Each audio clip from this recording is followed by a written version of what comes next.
Биздин инвесторлордун баары каяка келет? Бишкекке келет да. Чоңалай менен Акталага барбайт да. Анан биздин кыргыздарды бар десең барбайт. Анан инвестор ошол жака бармак болот.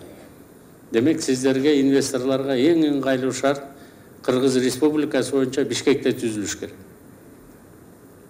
Жана айтып аткан азыр урматтуу мэр айтып кеткендей, даяр ТОлор, даяр бизнес проектилер, даяр архитектуралык чечимдер, даяр подключениялар бар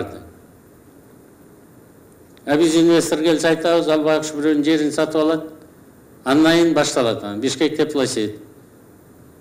2 квартира бербесең бербейм.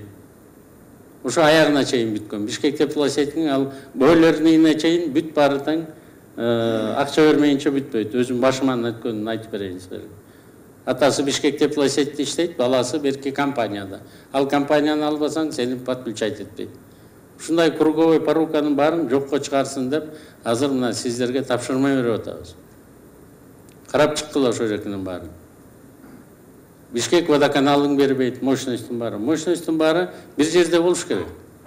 Агентство развития Бишкекте бүт баары туруш керек. Мына бул жерге курсаң, мына суусу 100 метрден подключение берет. Электричествосы 200 метрден, газы жанынан өтөт деп, алардын келгенден кийин Кудайдын коногу катары аларды тосуп алыш керек.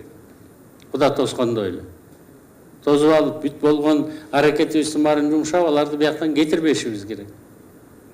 Биз аларды по кругу ада пускаем. Ал иштеке баштайлы, ему уже надо отдать 5-10 квартир, только чтобы начать строительство. Глава пуну дагы бердик. Эгерде мунун баары токтолбосо, анда биз бөлөк чара аракеттин баарын көрөбүз. Инвесторлор үчүн эң ыңгайлуу шарт, дагы бир жолу айтайын, Бишкек шаарында болуш керек. Өзгөчө тартип киргизгиле. Бишкек шаары борбордук шаар деп коебуз дагы, эчтеке менен айырмаланбайбыз. Ошон үчүн Бишкек шаарда бирдемени курам десең, соода кылам десең, Бишкек шаарында жашайм десең, өзгөчө тартиптин баарын мэр өзү киргизе алыш керек.